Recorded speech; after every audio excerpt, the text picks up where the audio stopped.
हम भगवत गीता के प्रथम अध्याय के 16वें, 17वें और 18वें श्लोक को आज पढ़ेंगे। पिछले क्लास में आपने 15वें श्लोक को पढ़ा था, जिसमें आप समझ रहे थे इसको कि भौतिक इंद्रियों को संतुष्ट करने से आत्मा कभी संतुष्ट नहीं हो सकता। इस कॉन्सेप्ट को हम क्लास में समझ रहे थे और हमने जाना था कि जो जीवात्मा है वो भगवान का भिन्नांश है, राइट। तो भगवान आध्यात्मिक है, तो जो उनका अंश है यानी आत्मा, वो भी आध्यात्मिक है। आत्मा की इंद्रियां भी आध्यात्मिक है, राइट। जब आत्मा की इंद्रियां आध्यात्मिक है, स्पिरिचुअल है, तो मटेरियल सेंसेस को प्लीज करने से आत्मा कभी संतुष्ट नहीं हो सकता, राइट। हमने इस कॉन्सेप्ट को कल सीखा था। इसीलिए मटेरियल चीजों से यानी भौतिक चीजों से हम कभी प्रसन्न और संतुष्ट नहीं हो सकते हैं। हाँ, कुछ समय के लिए हमारी इंद्रियों को अच्छा लग सकता है, जैसे रसगुल्ला खाया तो कुछ समय के लिए अच्छा लगेगा, पर उससे हमको स्थायी आनंद नहीं मिलेगा, राइट। रसगुल्ला के एग्जाम्पल से बाकी सब कुछ जो टेम्पररी इस जगत में है, चाहे वो अच्छी जॉब हो गई, नेम और फेम भी हो गया, सब कुछ इस जगत में टेम्पररी है। तो उससे हमको कुछ समय के लिए अच्छा लगेगा, लेकिन एक बार उन सबका एक अंत होता है। रूप भी, लाइक कोई बहुत सुंदर भी है तो उसका भी एक एंड डेट है, राइट। बूढ़ा हो ही जाता है व्यक्ति। तो इन मटेरियल चीजों से आत्मा कभी भी संतुष्ट नहीं हो सकता, क्योंकि वो स्पिरिचुअल है, भगवान का अंश है। तो आज हम क्या सीखेंगे? आज हम 16वां, 17वां, 18वां श्लोक पढ़ते हैं। मेरे पीछे बोलेगा, पहले आभा जी फिर कनक जी, ठीक है।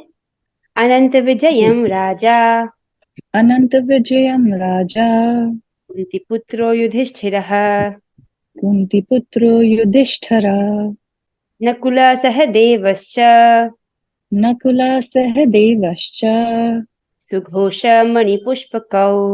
सुघोषमणिपुष्पकौ। बहुत अच्छे, बहुत सुंदर।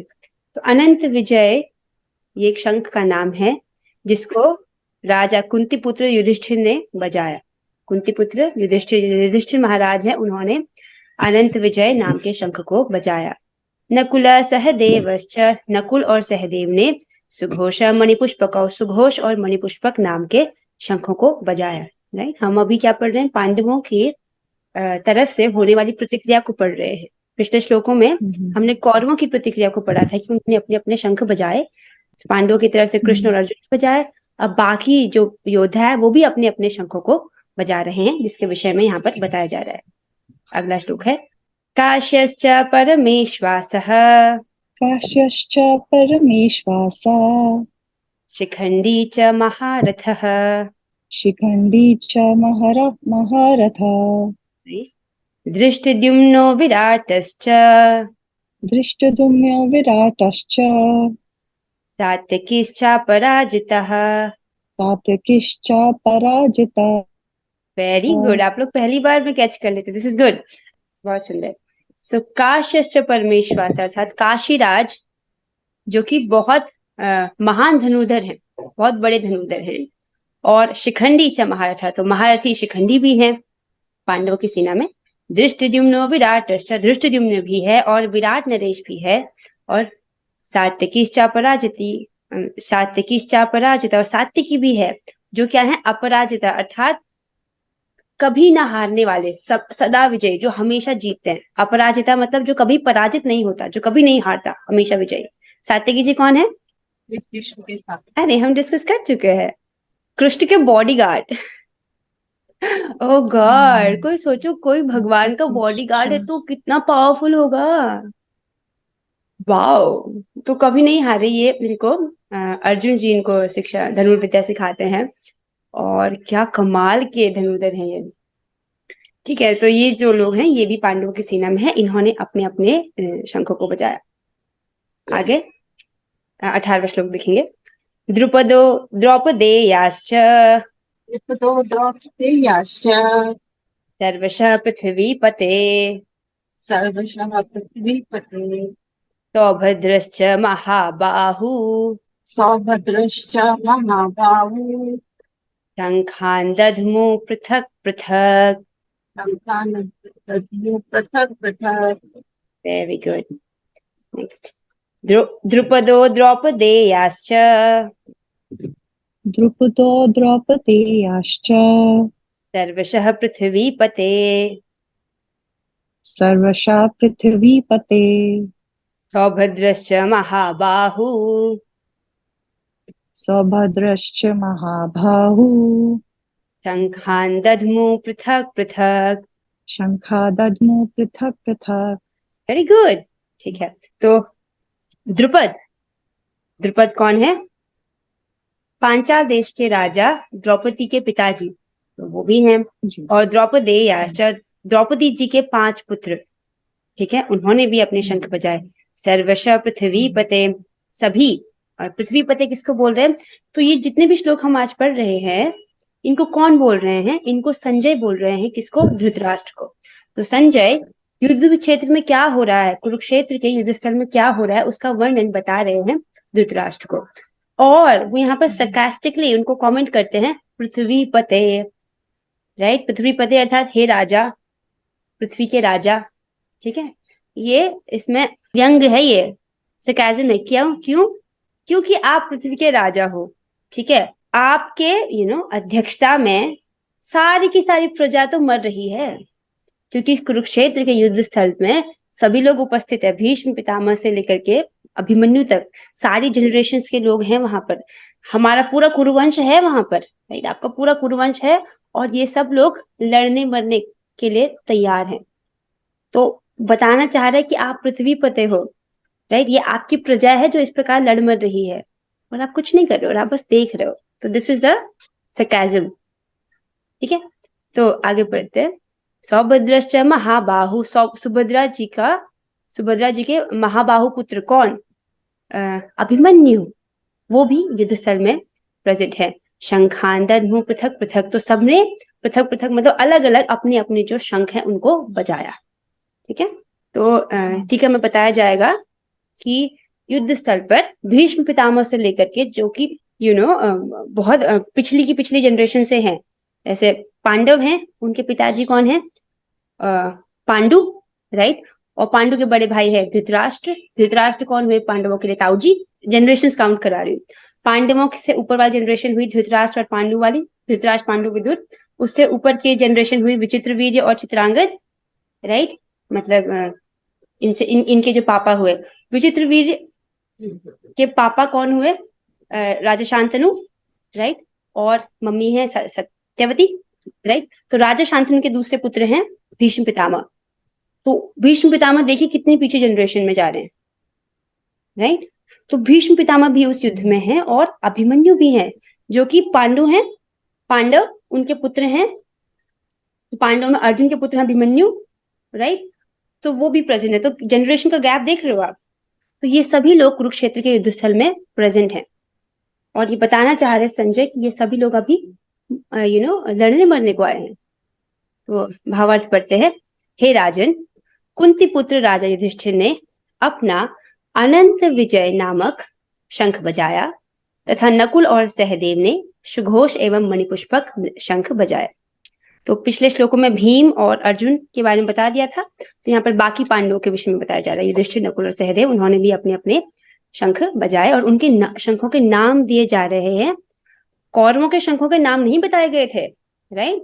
जब हम पांडवों के विषय में पढ़ रहे हैं, उनके शंखों के नाम तक बताए जा रहे हैं, अर्थात उनकी विशेषता सूचित करने के लिए कि ये शंख दिव्य हैं, राइट, विशेष है शंख। महान धनुर्धर काशीराज, काशीराज के विषय में आप जानते हो कि इनकी 3 पुत्री थी, अंबा, अंबिका, अंबालिका, राइट। अंबा और अंबिका की शादी हुई थी विचित्रवीर्य से, राइट। अंबिका और अंबालिका की शादी हुई थी विचित्रवीर्य से। विचित्रवीर्य के कौन पुत्र हैं? विचित्रवीर्य, उनके बाद जनरेशन में आते हैं ना धृतराष्ट्र, पांडु और विदुर, ठीक है। ऑल्दो वो विचित्रवीर्य के मतलब डायरेक्टली उनके बच्चे नहीं हैं, क्योंकि वो बहुत जल्दी मर गए थे। सो समझ लो ये भी उनके रिश्तेदार है, राइट। तो काशीराज हैं, परम योद्धा शिखंडी हैं। शिखंडी कौन है? वही अंबा, जो भीष्म पितामह से प्रतिशोध लेने के लिए शिखंडी के रूप में इस युद्ध स्थल में आए हैं। शिखंडी हैं। धृष्टद्युम्न है, इस वक्त पांडवों के सेनापति हैं, ये द्रौपदी जी के भाई हैं। विराट आए हैं। अजय, सात्यकी हैं। द्रुपद, द्रुपद अर्थात द्रौपदी जी के पिता, द्रौपदी जी के पुत्र तथा सुभद्रा के महाबाहु पुत्र आदि सबों ने अपने अपने शंख बजाए, ठीक है, तो यहाँ पर पांडवों के महान योद्धाओं के नाम है जिन्होंने अपने अपने दिव्य शंखों को बजाया। तात्पर्य पढ़ते हैं। संजय ने राजा धृतराष्ट्र को अत्यंत चतुराई से ये बताया कि पांडु के पुत्रों को धोखा देने तथा राज सिंहासन पर अपने पुत्रों को आसीन कराने का अविवेकपूर्ण नीति श्लाघनीय नहीं थी। बोल रहे हैं कि बहुत चतुराई से, किस शब्द से हमको सूचित होता है? पृथ्वी पते।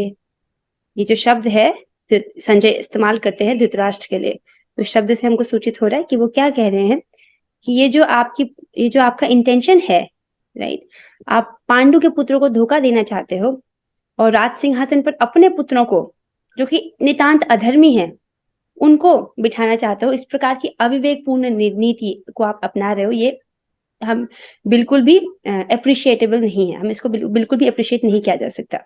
तो इस प्रकार से वो इस शब्द से वो हमको सूचित करते हैं।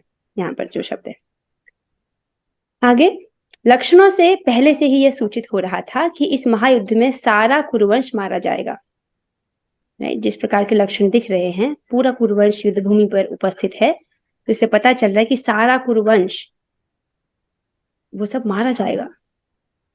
भीष्म पितामह से लेकर अभिमन्यु तक, राइट, जनरेशन गैप दिखाया जा रहा है। भीष्म पितामह से लेकर अभिमन्यु तक, अन्य पौत्रों तक, जो बाकी जो पौत्र हैं, द्रौपदी जी के 5 पुत्र हैं और जो कौरवों के भी जो बच्चे हैं वो तक, विश्व के अनेक देशों के राजाओं समेत उपस्थित सारे के सारे लोगों का विनाश निश्चित है, क्योंकि महाभारत के युद्ध में विश्व के अनेक राजाओं ने भाग लिया था। ठीक है, तो वो सभी लोग भी इस युद्ध में उनका विनाश होना निश्चित है। यह सारी दुर्घटना राजा धृतराष्ट्र के कारण होने जा रही थी, क्योंकि उसने अपने पुत्रों की कुनीति को प्रोत्साहन दिया था। ठीक है, ये युद्ध नहीं होता अगर धृतराष्ट्र समझौता कर लेता, राइट, शांति का प्रस्ताव वो अपना लेते, लेकिन उन्होंने ऐसा नहीं किया। अपने पुत्रों की कुनीति को प्रोत्साहित किया, इनकरेज किया, जिसके कारण ये युद्ध हो रहा है और जिसके कारण सभी लोगों का विनाश निश्चित है। तो तात्पर्य तो यहीं पर समाप्त हो गया है, राइट। यहाँ पर एडिटिंग में यहाँ पर लिखा गया कि this is 15, this is not 15, this is like basically 16, 17 and 18। तो तात्पर्य तो यहीं पर समाप्त हो जाता है। तो हमें क्या करना है बेसिकली, हमको कल सुबह उठ करके बहुत अच्छे से हरे कृष्ण महामंत्र का जप करना है। क्यों? अब जानते हैं भगवान का हमारे लिए क्या आदेश है। तो जब पूरी भगवत गीता को अर्जुन सुनते हैं तो अंत में भगवान से कहते हैं करिष्ये वचनम तव, जो आपने मुझसे कहा है हे कृष्ण, अब मैं वही करूंगा। दिस इज द लास्ट, जो अर्जुन जो कृष्ण को बोलते हैं, जो आपने मुझसे कहा वो मैं करूंगा, राइट। तो क्योंकि अर्जुन हमारे सुपर सीनियर हैं, हम लोग जूनियर स्टूडेंट्स हैं ना, हम लोग भगवत गीता, हमारा जो बैच है वो नया नया है, और अर्जुन को तो भगवान ने 5,000 साल पहले पढ़ा दिया था। तो है, वैसे तो हमारे सीनियर स्टूडेंट रहे हैं ना, वो सीनियर, हमारे सीनियर हुए ना वो, इजंट इट? जैसे बैच होता है first class, second class, third class, college में भी first year, second year, third year होता है ना, सीनियर, सुपर सीनियर। तो उनके पद चिन्हों पर हमको चलना चाहिए। उन्होंने क्या कहा, करिष्ये वचनम तव, भगवान आपका जो आदेश है मैं उसका पालन करूंगा। तो भगवान का हमारे लिए क्या आदेश है? सो उसके लिए एक बहुत सुंदर श्लोक डिस्कस करते हैं। विद दैट श्लोक हम इस क्लास को आज विराम देंगे। तो ये श्लोक है भगवद गीता अध्याय 9 परम गुह्य ज्ञान। ये मेरा फेवरेट चैप्टर है, बहुत सुंदर चैप्टर है और ये श्लोक बहुत सुंदर है। भगवान कहते हैं माम ही पार्थ पाश्रित्य ये पि स्युपापयोनयः स्त्रियो वैश्या तथा शूद्रास्ते पियांति पराम गतिम। भगवान कहते हैं हे पार्थ, जो लोग मेरी शरण ग्रहण करते हैं वे भले ही निम्न जन्मा स्त्री, वैश्य अर्थात व्यापारी, शूद्र अर्थात श्रमिक, जो लोग मजदूर होते हैं, जो श्रमिक वर्ग के हैं, जो लोग जॉब करते हैं, जो लोग नौकरी करते हैं, तो वो क्यों ना हो, वे परम धाम को प्राप्त करते हैं। चाहे वो कोई भी क्यों ना हो, भगवान कहना चाहते हैं कोई भी क्यों ना हो, अगर वो मेरी शरण ग्रहण करता है तो वो परम धाम को प्राप्त करता है। भगवान के शब्द हैं और एकदम सत्य हैं। फिर भगवान, एक्चुअली ये वाला श्लोक मुझे डिस्कस करना था, 9.33, बहुत सुंदर श्लोक है। किम पुनर्ब्राह्मणा पुण्या भक्ता राजर्षयस्तथा अनित्यम असुखम लोकम इमं प्राप्य भजस्व माम। भगवान कहते हैं फिर धर्मात्मा ब्राह्मणों, भक्तों तथा राजर्षियों के लिए तो कहना ही क्या है, राइट। अतः इस क्षणिक दुखमय संसार में आ जाने पर मेरी प्रेमा भक्ति में अपने आप को लगाओ। तो हमारे लिए भगवान का क्या आदेश है? भगवान कह रहे हैं इस क्षणिक दुखमय संसार में, ये संसार कैसा है? क्षणिक है, टेम्पररी है, सब कुछ टेम्पररी है। दुखमय संसार, खुद ही बोल रहे हैं भगवान की ये संसार कैसा है? दुखमय है, दुख से भरा हुआ है। इसमें आ जाने पर हम लोग कहाँ हैं? अनफॉर्चुनेटली हम इस दुखमय संसार में हैं इस वक्त। हमको क्या करना है? भगवान कह रहे हैं मेरी प्रेमा भक्ति में अपने आप को लगाओ। वेरी क्लियर इंस्ट्रक्शन, यही भगवान हमसे चाहते हैं और बहुत क्लियरली उन्होंने अपना आदेश बोल दिया है, राइट? इस क्षणिक दुखमय संसार में आ जाने पर मेरी प्रेमा भक्ति में अपने आप को लगाओ। मेरी किसकी? भगवान श्री कृष्ण की। ओके और कैसे करें उसके नेक्स्ट श्लोक में बता देते हैं भगवान कैसे करें। चलो साथ में पढ़ते हैं, ये तो आपको पता है लेकिन ये थोड़ा एक ही लाइन में लिखा है, मे बी थोड़ा डिफिकल्ट है प्रोनाउंस करने में। मन्मना भव मद भक्तो मद्याजी माम नमस्कुरु मामे वैश्यसि युक्तैवम् आत्मानं मत्परायण। तो जो श्लोक हम याद करते हैं नॉर्मली वो बेसिकली 18वें अध्याय का श्लोक है, राइट? भगवान भगवत गीता में एक श्लोक को 2 बार बोलते हैं, यही वाला श्लोक। एक बार 9वें अध्याय में और एक बार 18वें अध्याय में। 9वें अध्याय में अगर ये बच्चा अगर 18वें अध्याय तक नहीं पहुंच पाया तो चैप्टर 9 में ही बता देते हैं और 18वें अध्याय में बोलते हैं। और यही श्लोक है जो श्रीमद् भागवतम में भी बोला गया है, क्योंकि ये सबसे इंपॉर्टेंट बात है, भगवान इसको रिपीट कर रहे हैं, राइट? तो समझ जाना चाहिए यही एक्चुअली यही 4 इंस्ट्रक्शंस है जो हमको हर दिन करना है। बस ये 4 इंस्ट्रक्शंस क्या है? भगवान कहते हैं अपने मन को मेरे नित्य चिंतन में लगाओ। मन मना भव मद भक्तो, मेरे भक्त बनो, सदैव मेरा चिंतन करो, मेरे भक्त बनो, मुझे नमस्कार करो और मेरी पूजा करो। कुल मिलाकर 4 ही इंस्ट्रक्शंस हैं। इस प्रकार मुझ में पूर्णतया तल्लीन होने पर तुम निश्चित रूप से means for sure without a doubt मुझको प्राप्त हो गए, राइट? और चैप्टर 18 में जब ये श्लोक बोलते हैं भगवान तब कहते हैं क्योंकि तुम मेरे परम प्रिय मित्र हो, राइट? उसमें वो एक लाइन और बोलते हैं। तो दिस इज सो ब्यूटीफुल। हमको बेसिकली कल क्या करना है? कल उठ के यही 4 श्लोकों को, यही 4 इंस्ट्रक्शंस को हमें फॉलो करना है। कैसे? सुबह जब हम हरे कृष्ण महामंत्र करते हैं तो क्या है? भगवान का डायरेक्ट भगवान की पूजा करना है, डायरेक्ट भगवान का चिंतन करना है, डायरेक्ट भगवान की भक्ति करना है, सीधे हरे, क्योंकि भगवान का जो हरे कृष्ण महामंत्र है वो क्या है? वो भगवान स्वयं है, राइट? और जब हम भगवत गीता पढ़ते हैं तो भगवान कहते हैं कि वो व्यक्ति बुद्धि योग द्वारा मेरी उपासना कर रहा है, राइट? तो ये भी एक प्रकार की पूजा है भगवान की। जब हम भगवत गीता को पढ़ते हैं तो भगवान का चिंतन हम कैसे करते हैं? सुबह से शाम तक जो भी हम भगवान के लिए सेवा कर रहे हैं तो हमको भगवान का स्मरण होता है, राइट? अभी सुबह हो गई, भगवान को उठाना है, उनको स्नान कराना है, तो हम गर्म पानी से नहाते हैं तो हम उनको भी उसी वैसे ही टच करते हैं पानी को इस उंगली से कि ठीक है गर्म है कि नहीं, उसी से स्नान कराते हैं। अगर आप श्रृंगार कराते हैं, भोग लगाते हैं, तो जब हम ऐसी ऐसी छोटी छोटी सेवाएं करते हैं तो हमको स्मरण रहता है कि हम भगवान के लिए कर रहे हैं। भगवान के लिए भोग बनाने से वी आर कॉन्शियस कि हाथ अच्छे से धुले हो, किचन साफ हो, जूठे बर्तन ना हो, वी मेक श्योर कि सब क्लीन रहे, बिकॉज वी आर कॉन्शियस कि we are doing it for Krishna. तो इस प्रकार हम क्या कर रहे हैं? भगवान का चिंतन कर रहे हैं। मेरे भक्त बनो, भक्त बनने का तो फॉर्मूला बहुत आसान है, ABCD। A मतलब एसोसिएशन ऑफ डिवोटीज, B भगवान के बुक्स, रीडिंग बुक्स, जो भगवान की जो दिव्य बुक्स है, भगवद गीता भागवतम पढ़ना। C for chanting, D for diet, अर्थात सिर्फ प्रसाद खाना, राइट? मुझे नमस्कार करो, ये तो बहुत आसान है, राइट? आप जानते हो भगवान को प्रणाम कैसे करते हैं। भगवान को हमेशा अपनी लेफ्ट साइड में रखते हैं और मेरी ही पूजा करो, ठीक है? पूजा करना तो बहुत आसान है भगवान का। और अभी कार्तिक का महीना चल रहा है तो हमको उनको दीप दान जरूर करना चाहिए। प्योर घी या तिल के तेल का आप उनको दीप दान कर सकते हो, उसका बहुत महत्व है। अभी कार्तिक का महीना चल रहा है इसलिए। So with this I think हमको पता है कि हमारे इंस्ट्रक्शंस क्या है, और ये सेम इंस्ट्रक्शन है जिसको हमको हर दिन फॉलो करना है कि नहीं? और कल सुबह उठ के भगवान का हरे कृष्ण महामंत्र का जप करना बहुत अच्छे से। आपको दिन में जब भी समय मिलता है आप कर सकते हो, लेकिन सुबह अगर हो जाए ना, मतलब लगता है कि बहुत बड़ा कुछ काम हो गया, क्योंकि actually this is the most important thing, more important than anything else that we are doing in the whole day, right? हम हैं अणु, छोटे से, अपनी बुद्धि से जो भगवान विभु हैं, अनंत भगवान है, उसको हम नहीं समझ सकते जब तक भगवान हम पर कृपा न करे, राइट। ब्रह्मा जी भी नहीं समझ पाए थे, उन्होंने भी 1000 साल तक तपस्या की थी, तब जाके भगवान ने उनको अपना ज्ञान दिया था। तो हमारे लिए भी तप है, क्या है? हरे कृष्ण महामंत्र का जप। ठीक है, so with this let's end the class here. हम लोग 3 बार हरे कृष्ण महामंत्र का जप करते हैं। Let's do it together. Hare Krishna Krishna Krishna Hare Hare, Hare Ram Ram Ram Hare Hare, Hare Krishna Krishna Krishna Hare Hare, Hare Ram Ram Ram Hare Hare, Hare Krishna Krishna Krishna Hare Hare, Hare Ram Ram Ram Hare Hare.